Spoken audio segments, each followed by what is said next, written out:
Welcome to mister maths. This is Prakash. நம்ம clock கடிகாரத்தில் already ஒரு 2 டைப் பார்த்துருப்போங்க. டைப் 1ல் பார்த்தீங்கன்னா கோணம் மற்றும் எதிர்கோணம் கண்டுபிடிக்கிறது. டைப் 2ல் பார்த்தீங்கன்னா பெரிய முள்ளும் சிறிய முள்ளும் ஒன்றை ஒன்று தொடும்னு சொல்லி கான்செப்ட் பார்த்தோம். இப்போ டைப் 3 இன்னைக்கு பார்க்க போகிறோம். பெரிய முள்ளும் சிறிய முள்ளும் நேர் எதிராக இருக்கும். அப்போ டைப் 2 என்ன சொல்கிறாங்கன்னா, சிறிய முள் இதுக்கு நேராக இருக்குன்னா பெரிய முள் எதுலேயே தான் இருந்துச்சு, அதுலேயே தான் இருந்தது, ஒன்றை ஒன்று தொடும். இது என்ன சொல்லியிருக்காங்க, பெரிய முள்ளும் சிறிய முள்ளும் நேர் எதிராக. அப்படின்னா சிறிய முள் இந்த டைரெக்ஷன்னா அப்படியே பெரிய முள் இந்த டைரெக்ஷனில் இருக்கும்னு அர்த்தம். அப்போ சிறிய முள்ளுக்கு நேர் ஆப்போசிட்டில் இருக்குதுன்னு அர்த்தம். அதுதான் நேர் எதிராக இருக்கும்னு சொல்லியிருக்காங்க. சரிங்களா? சரி, இப்போ ஒரு மணிக்கும் 2 மணிக்கும் இடையில் எப்பொழுது நேர் எதிராக இருக்கும்னு கேள்வி கேட்குறாங்கன்னு வச்சுக்கோம். 1 மணிக்கும் 2 மணிக்கும் அப்படின்னா சின்ன முள் எந்த இடத்துல தான் இருந்திருக்கும், 1க்கும் 2க்கும் நடுவில் தான் இருந்திருக்கும். அப்போ தான் அது 1 மணியை குறிக்கும்னு அர்த்தம். 1க்கும் 2க்கும் இடையில், அதாவது இந்த கேப்பில் சென்டரில் ஏதாவது ஒரு இடத்துல இருந்திருக்கும். கரெக்டுங்களா? அப்போ இதுக்கு நேர் எதிராக அப்படின்னா எந்த இடம் வந்திருக்கும் பாருங்கள். கரெக்டாக 7க்கும் 8க்கும் நடுவில் வந்திருக்கும்னு அர்த்தம். அப்போ 1 தாண்டி 2க்குள்ளன்னு சொல்லிட்டாங்க. 1 தாண்டினா நான் எப்பயுமே கணக்கில் சொல்லியிருப்பேன், பெரிய முள் எங்கே இருக்கோ அதை தான் கணக்கில் எடுத்துக்கணும்னு நான் சொல்லியிருப்பேன். ஏன்னா பெரிய முள்ளும் சிறிய முள்ளும் எந்த நேரத்தில் நேர் எதிராக இருக்கும்னு தான் கேட்குறாங்க. அப்போ இது மணிமுள் ஈஸியாக ஆன்சர் பண்ணிடலாம். ஆனால் நிமிட முள் போன கணக்கை பொறுத்த வரைக்கும் அதே இடத்துல தான் இருந்துச்சு டைப் 2ல். ஆனால் இப்போ டைப் 3யை பொறுத்த வரைக்கும் ஆப்போசிட்டில் இருக்குது. சரி, இதை எப்படி ஈஸியாக ஞாபகம் வச்சுக்கலாம் அப்படிங்கிறதுக்கு ஒரு ஷார்ட்கட் வச்சுருக்கோம். அதை என்னன்னு பார்ப்போம்.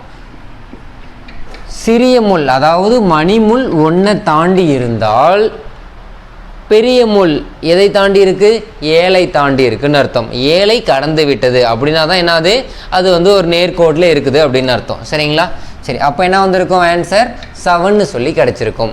அதாவது மணிமுள் இந்த இடத்துல இருந்தால் இது நிமிட முள்.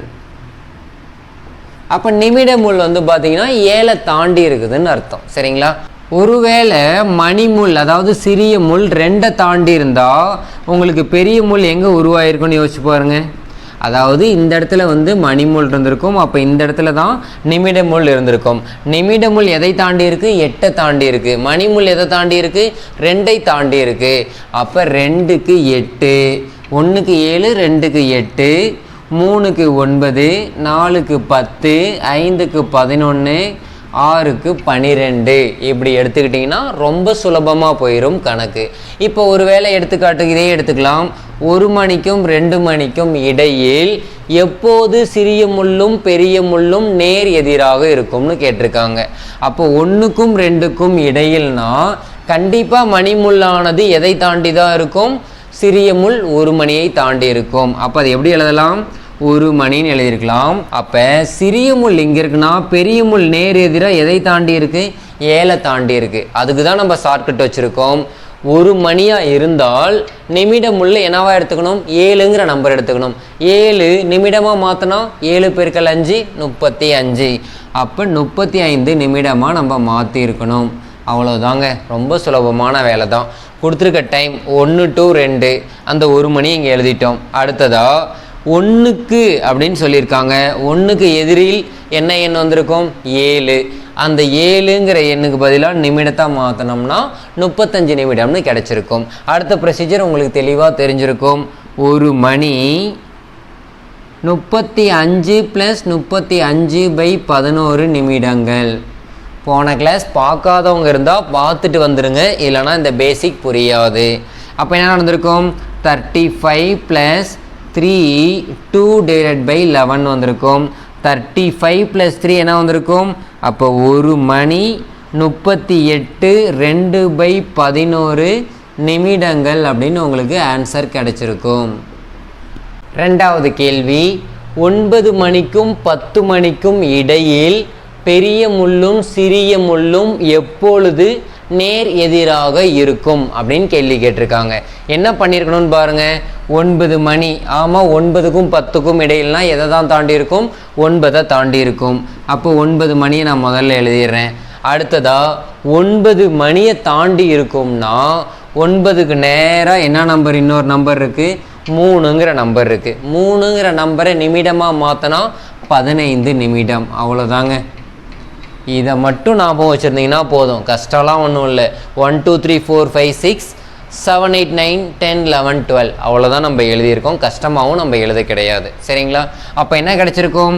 9 மணி 15 + 15 / 11 நிமிடங்கள். அப்போ இது என்ன பின்னம்னு பார்த்தீங்கன்னா தகா பின்னம் கலப்பு பின்னமாக மாற்றிடணும். 15 + 1 4/11 வந்திருக்கும். அப்போ 9 மணி 15 + 1 16 4/11 நிமிடங்கள் தான் உங்களுக்கான ஆன்சர். ரொம்ப ரொம்ப ரொம்ப சுலபமானதுங்க, கஷ்டம்லாம் இல்லை. ஜஸ்ட் ஒரு ஷார்ட்கட் ட்ரிக்கு தெரிஞ்சால் போதுமானது. நெக்ஸ்ட் கொஸ்டின், 12 மணிக்கும் 1 மணிக்கும் இடையில் பெரிய முள்ளும் சிறிய முள்ளும் எப்பொழுது நேர் எதிராக இருக்கும்னு கேட்டிருக்காங்க. 12 மணிக்கும் 1 மணிக்கும்னா 12 மணியை தாண்டி இருக்கும். என்னது? சிறிய முள். அப்போ 12 மணி நான் எழுதிக்கிறேன். அடுத்தது, அதாவது கொடுத்துருக்கிறது அப்படியே எடுத்து எழுதுறேங்க, வேறெல்லாம் ஒன்றுமே பண்ணலை. 12க்கு ஆப்போசிட்டில் என்ன நம்பர்? 12க்கு ஆப்போசிட்டில் 6ங்கிற நம்பர். அப்போ என்னன்னு எழுதியிருக்கலாம்? 6 நிமிடமாக மாற்றினோம்னா 30 நிமிடங்கள்னு நமக்கு கிடச்சிருக்கும். அடுத்த ஸ்டெப் நம்ம என்ன பண்ணணும்? இது அப்படியே தான் வந்திருக்கும். 12 மணி 30 + 30/11 நிமிடங்கள்.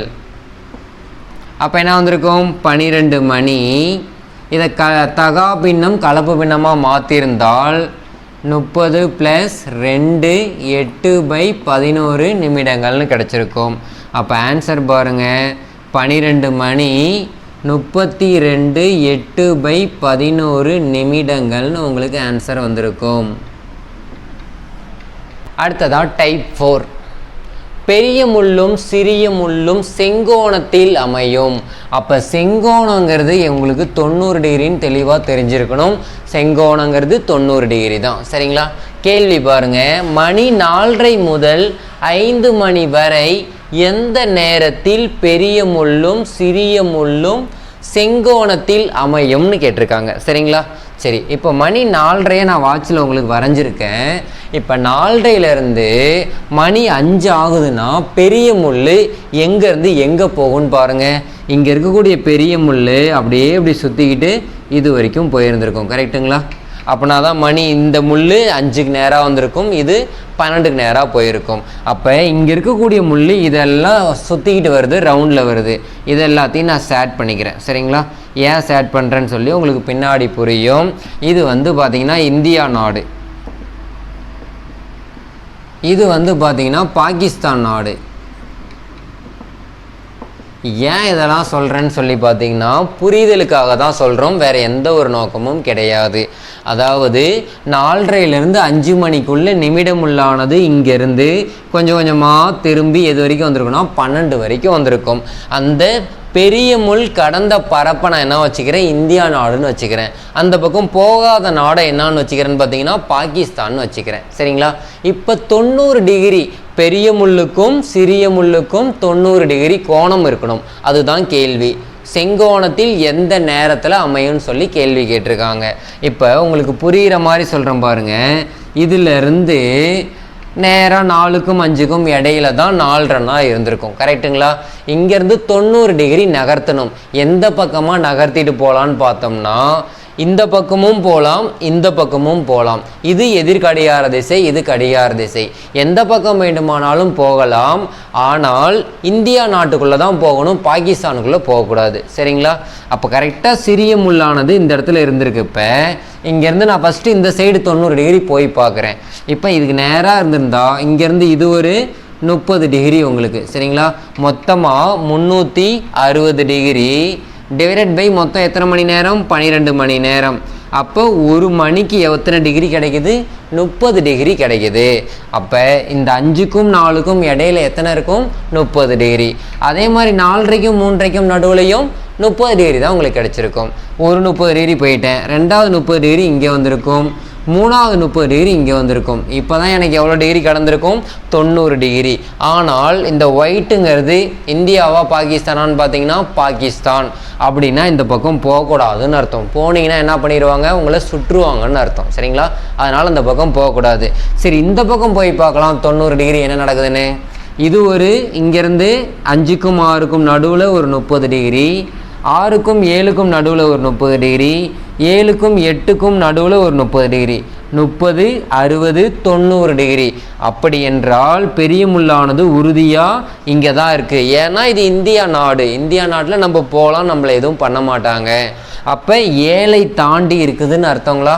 அப்போ இதுக்கு எப்படி எழுதணுங்கிறத பாருங்கள். 4:30 மணி முதல் 5 மணி வரை அந்த மணியை அப்படியே தான் எழுதிக்க போகிறோம். 4 மணி.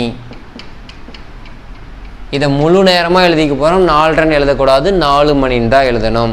அடுத்ததான் பெரிய முள் எங்கே இருக்குது? இப்போ தான் கண்டுபிடிச்சோம். பெரிய முள் எதை தாண்டி? 7ஐ தாண்டி. அப்படின்னா 7 × 5 35. எப்பயுமே பெரிய முள்ளில் ஃபோக்கஸ் பண்ணணும்னு நான் சொல்லி கொடுத்துருக்கேன். 4 மணி 35 நிமிடங்கள்னு ஃபஸ்ட்டு நான் டைமை எழுதிட்டேன். இந்த டைமை எப்படி ஃபிக்ஸ் பண்ணுறதுன்னு இன்னொரு தடவை முதல்ல இருந்தே பாருங்கள், தெளிவாக புரியும். அப்போ ஆன்சர் என்ன வந்திருக்கும்? 4 மணி 35 + 35/11 நிமிடங்கள். அப்படின்னா ஆன்சர் 4 மணி 35 + 11னா 3 திரும்ப 2/11 நிமிடங்கள்னு கிடச்சிருக்கும். அப்போ 4 மணி 35 3 38 2/11 நிமிடங்கள் தான் உங்களுக்கான பதிலாக வந்திருக்கும். 8 மணி முதல் 8:30 மணி வரை எந்த நேரத்தில் பெரிய முள்ளும் சிறிய முள்ளும் செங்கோணத்தில் அமையும் அப்படின்னு கேட்டிருக்காங்க. இப்போ 8 to 8:30 அப்படின்னா சிறிய முள் 8க்கும் 9க்கும் நடுவில் இருந்திருக்கும். கரெக்டுங்களா? அதாவது 8 ஹாலில் இருந்திருக்கும்னு வச்சுக்கோங்க மீனிங். அப்போ 8க்கும் 9க்கும் நடுவில் தான் இருந்திருக்கும்னு அர்த்தம். அடுத்ததா 8 மணி முதல் 8:30 வரை அப்படின்னா மணி 8 மணினா ஃபஸ்ட்டு பெரிய முள்ளானது இங்கே 12க்கு நேராக இருந்திருக்கும். இங்கேருந்து 8:30க்குனா எப்படி சுற்றி இருக்கும்? இப்படி தான் சுற்றி இருக்கும். அதாவது இந்த டைரெக்ஷனில் சுற்றி இருக்கும். 8:30 வரைக்கும் சுற்றி இருக்கும் பெரிய முள். இங்கேருந்து இப்படி தான் சுற்றி இருக்கும். அப்போ இது என்ன நாடுங்க? இந்தியா. வெள்ளையாக இருக்கிற நாடு யார்? பாகிஸ்தான் அர்த்தம். சரிங்களா? இந்தியாங்கிறது சேட் பண்ண நாடு தான். பெரிய முள் கடந்த பரப்பை தான் நான் என்னென்னு வச்சுருக்கேன்? இந்தியான்னு வச்சுருக்கேன். அடுத்ததா 8 மணி முதல் 8:30 வரை. சரி, 8 மணியிலிருந்து 90 டிகிரி நகர்த்தி பார்க்குறேன். 2 பக்கமும் நகர்த்தி பார்க்கலாம். முதல்ல இந்த பக்கம் நகர்த்தி பார்க்கலாம். அப்போ எங்கே இருந்திருக்கும்? இந்த இடத்துல இருந்திருக்கும். அப்போ இங்கேருந்து இது ஒரு 30 டிகிரி, அடுத்ததா இது ஒரு 30 டிகிரி, அடுத்ததா இது ஒரு 30 டிகிரி. அப்போ 90 டிகிரி நான் கடந்த பிறகும் நான் எந்த ஏரியாவில் இருக்கேன்? ஒயிட் ஏரியாவில் இருக்கேன், பாகிஸ்தான். அப்போ நம்மளே சுற்றுவான்னு அர்த்தம். திரும்ப எங்கே போகணும்? இந்தியாவை நோக்கி தான் போயாகணும். அப்போ இந்த பக்கம் இருக்குது, இந்த பக்கம் 30 டிகிரி, இது ஒரு 30 டிகிரி, 60 டிகிரி. அப்போ இதுதான் எவ்வளவு? 90 டிகிரி. எந்த நாட்டுக்குள்ளே நான் வந்துட்டேன்? இந்தியாவுக்குள்ளே வந்துட்டேன். அப்படின்னா இந்த இடமானது எந்த நம்பரை தாண்டி இருக்குது? 5ங்கிற நம்பரை தாண்டி இருக்குது. 5ங்கிறது எத்தனை நிமிடம்? 25 நிமிடம். அப்போ கொடுத்துருக்கக்கூடிய 8 மணி அப்படியே எழுத போகிறோம். 8 மணி இந்த 5ங்கிற நம்பரை நிமிடமாக எழுதணும்னா 25 நிமிடங்கள்னு சொல்லி வந்திருக்கும். கரெக்டுங்களா? இப்போ ஆஸ் யூஷுவல் சால்வ் பண்ணிடலாம். 8 மணி 25 + 25/11 அப்படின்னா 8 மணி 25 + 2. இதை நம்ம கலப்பு பின்னமாக மாற்றுறதுக்கு பல வீடியோவில் பல கிளாஸஸில் சொல்லி கொடுத்துட்டோம். சரிங்களா? அப்போ என்ன வந்திருக்கும்னா 3/11 கிடச்சிருக்கும். அப்போ ஆன்சர் 8 மணி 25 2 27 3/11 நிமிடங்கள் தான் உங்களுடைய விடை. ஓகேங்க. அடுத்ததாக ஒரு டேபிளேஷன் போட்டிருக்கோம். என்னன்னு சொல்லி பார்த்தீங்கன்னா 12 மணி 1 நாள் 24 மணின்னு எழுதியிருக்கோம். சரிங்களா? உங்களுக்கு கேள்வி எப்படி கேட்பாங்கன்னு பார்த்தீங்கன்னா, ஒரு 12 மணி நேரத்தில் பெரிய முள்ளும் சிறிய முள்ளும் எத்தனை முறை ஒன்றை ஒன்று தொடும்னு கேட்பாங்க. சரிங்களா? உங்களுடைய வீட்டில் வாட்ச் இருந்ததுன்னா எடுத்து சுற்றி செக் பண்ணி பாருங்கள். 12 மணி நேரம் தான், ஆனால் 11 முறை தான் தொட்டிருக்கும். சரிங்களா? அப்போ இதற்கான ஆன்சர் 11. அதே மாதிரி நேர் எதிராக ஒரு நாளைக்கு 12 மணி நேரத்தில் எத்தனை முறை நேர் எதிராக நிற்கும்னு கேட்டிருப்பாங்க. அதுவும் ஆன்சர் 11ன்னு சொல்லிடுங்க. ரொம்ப யோசிக்காதீங்க. எனக்கு தெரிஞ்ச வரைக்கும் இது ரொம்ப கஷ்டம்லாம் இல்லை, மெமரி பண்ணி வச்சுருங்க. அடுத்ததாக செங்கோணம் அப்படிங்கிறது பார்த்திங்கன்னா 12 மணி நேரத்திற்கு 22 முறை செங்கோணத்தை அமைக்கும். அதாவது ஒரு வாட்ச் ஒன்று இருக்கும், 12 மணியில் சின்ன முள்ளும் பெரிய முள்ளும் ரெண்டும் இருக்கும். இது திரும்பவும் முழுசாக சிறிய முள் பார்த்திங்கன்னா சுற்றிட்டு திரும்ப அதே இடத்துக்கு வர்றதுக்குள்ளே 11 முறை ஒன்றை ஒன்று தொடும். 11 முறை நேர் எதிராக சிறிய முள்ளும் பெரிய முள்ளும் இருக்கும். 22 முறை செங்கோணத்தை அமைக்கும் அப்படின்னு அர்த்தம். சரிங்களா? அவ்வளோதான். அதுவே 24 மணி நேரத்திற்கு கேட்டால் இன்ட்டு 2 22 இன்ட்டு 2 22 இன்ட்டு 2 44. ரொம்ப சுலபம்ங்க, கஷ்டம்லாம் இல்லை. கேள்வி என்னன்னா, ஒரு நாளைக்கு பெரிய முள்ளும் சிறிய முள்ளும் எத்தனை முறை நேர் எதிராக அமையும்? ஒரு நாள்னு கேட்டால் ஆன்சர் 22. அதே 12 மணி நேரம் கேட்டிருந்தா 11. அதே கேள்வி பெரிய முள்ளும் சிறிய முள்ளும் ஒரு நாளைக்கு எத்தனை முறை செங்கோணத்தை அமைக்கும்னு கேட்டிருந்தா ஆன்சர் 44. 12 மணி நேரம் கேட்டிருந்தா 22. பெரிய முள்ளும் சிறிய முள்ளும் ஒரு நாளைக்கு எத்தனை முறை ஒன்றை ஒன்று தொடும்னு கேட்டிருந்தா ஆன்சர் 22. 12 மணி நேரம் கேட்டிருந்தா ஆன்சர் 11. இதை மட்டும் ஞாபகம் வச்சுக்கிட்டிங்கன்னா கிளாக் சாப்டர் முடிந்தது. ரொம்ப ரொம்ப சுலபமானது தான். எந்த அளவுக்கு சுலபமாக ஈஸியாக சொல்லி கொடுக்க முடியுமோ அந்த அளவுக்கு நம்ம சுலபமாக சொல்லி கொடுத்துருக்கோம். கண்டிப்பாக உங்களுக்கு புரியும். ஃபஸ்ட்லேருந்து புரியாத நண்பர்கள் இருந்தால் முதல்லேருந்து பேசிக்லேருந்து பாருங்கள், கண்டிப்பாக புரியும். நம்ம அடுத்த கிளாஸில் பார்ப்போம். உங்களுடைய நண்பர்களுக்கும் நம்ம கிளாஸை பற்றி தெரியப்படுத்துங்க, அவங்களுக்கும் கண்டிப்பாக யூஸ்ஃபுல்லாக இருக்கும். தேங்க்யூ.